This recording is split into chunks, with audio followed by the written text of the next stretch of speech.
My sister became obsessed with proving I was adopted after Dad talked about updating his will.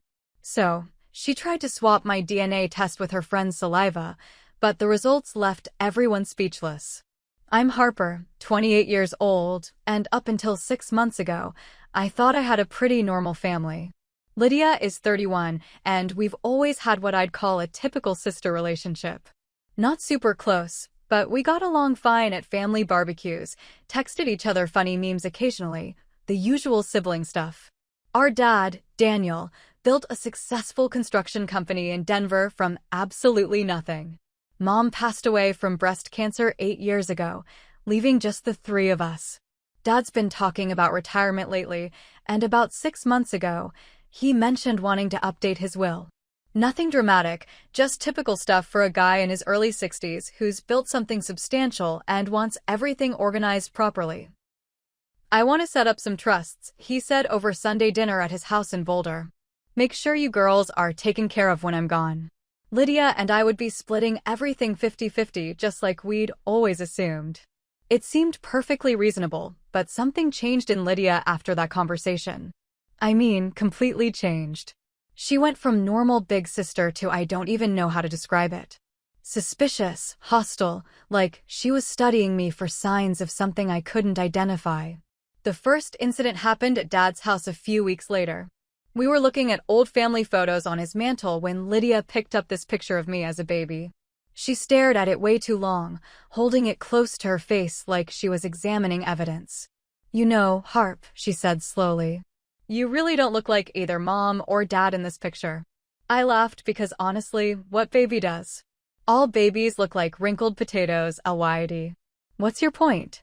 But she didn't laugh. No, seriously. Look at your nose. Look at your eyes. Where did those features even come from? She was holding the photo right up next to my face, comparing them. Dad was in the kitchen loading the dishwasher and couldn't hear this weird exchange, but I was starting to feel uncomfortable. Plenty of kids don't look exactly like their parents, I told her. Genetics is complicated. Sometimes you get great-grandma Ruth's chin or Uncle Tommy's eye color.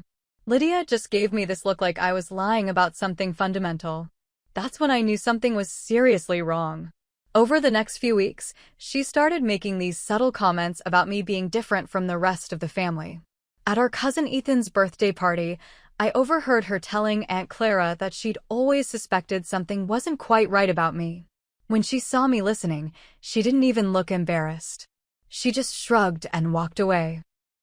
But the weirdest part was how obsessed she became with DNA testing and family genetics. She started bringing up ancestry websites and celebrity paternity scandals in totally unrelated conversations. One night, she even sent me 3 different links to companies offering at-home DNA kits with a message. Wouldn't it be fun to try these together? At this point, I still thought maybe she was just being dramatic or had fallen down some kind of conspiracy rabbit hole online. But things escalated when Dad invited us both to a family barbecue at his place in Aurora. Everything was normal at first. Burgers on the grill, neighbors dropping by, kids running around the backyard. Then Lydia clinked her glass of wine for attention. I think it's time Harper finally learns the truth, she announced loudly enough that half the patio turned to look. I froze mid-bite of potato salad. What truth? I asked, my voice sharper than I intended. She smirked, clearly enjoying the audience. That you're not actually Daniel's daughter. You're adopted. That's why Dad is suddenly rewriting his will. He doesn't want to leave half the company to someone who isn't even blood. The whole patio went silent. I could feel every eye on me. My face burned hot, not with shame but with sheer disbelief. Dad stood up so fast his chair nearly tipped over. Lydia, he barked, his voice shaking with fury. That is absolute nonsense. Sit down. But Lydia wasn't finished. She pulled something out of her purse, a small white box. Actually, I brought proof. She held up a DNA test kit, still sealed. Let's settle this once and for all. Right here. Right now. I wanted to crawl under the table. My own sister was publicly challenging my place in the family like we were on some trashy reality TV show. Dad snatched the box out of her hands and threw it in the trash. This conversation is over, he said through gritted teeth. And if you ever pull a stunt like this again, you won't be welcome in my home. But Lydia just sat there smirking like she'd already won. And that's when I realized this wasn't just paranoia. She was planning something. A week later, I got a package delivered to my apartment in Denver. No return address, just my name scrawled on the front. Inside was, you guessed it, another DNA test kit. I didn't need a detective to figure out who sent it. I called Lydia immediately. "Are you out of your mind?" I snapped. She didn't even deny it. "Why are you so scared to take it, Harper? Unless you already know what it'll say." That was the moment I realized she wasn't just being dramatic. She actually believed her own delusion. Dad tried to intervene. He sat her down at his kitchen table in Boulder and told her point blank that I was his biological daughter. He even pulled out old hospital documents from when I was born, my birth certificate, discharge papers, baby photos from the maternity ward. But Lydia only leaned back in her chair with her arms crossed. "Those could all be faked," she said coolly. I couldn't believe it. This was my sister, the person who once held my hand when I was scared of the dark as a kid, who drove 3 hours to help me move into my first apartment. And now she was accusing me of being some kind of stranger planted in her family. Then came the breaking point. Dad suggested that, fine, if DNA testing was the only way to shut this down once and for all, we'd do it together. He ordered 2 official kits from a reputable lab, one for him and one for me. The samples had to be mailed directly, no middleman. I thought that would finally end things. But Lydia had other plans. When the kits arrived at Dad's house, she offered to help me swab my sample. I didn't think much of it until I caught her in the bathroom later, whispering on the phone with someone. The second I walked in, she shoved something small into her pocket. I didn't say anything then, but my gut told me she'd done something. 2 weeks later, the results came back, and that's when everything exploded. The report claimed that I wasn't biologically related to Dad at all. 0% DNA match. I remember sitting at the dining table in Dad's house in Aurora, staring at the paper in shock. My hands were trembling so hard I could barely hold it. This isn't possible," I whispered. Dad snatched the paper and read it himself, his face turning pale. "This is garbage," he said firmly. "This isn't right. I was there when you were born, Harper. I held you before your mother even got to. I know you're mine." But Lydia leaned back in her chair with that smug smile. "Told you.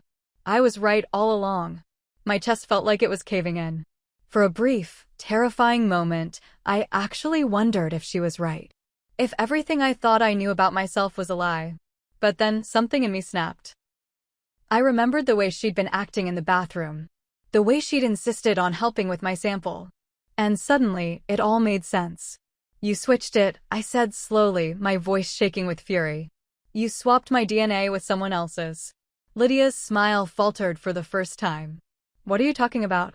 Dad slammed his fist on the table so hard the plates rattled. "Lydia, did you do something to this test?" She tried to play innocent, but the damage was already done. I knew the truth. So I took matters into my own hands.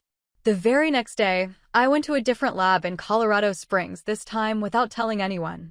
I gave them a fresh sample, and I asked Dad to come with me so he could do the same. We mailed them ourselves, no interference.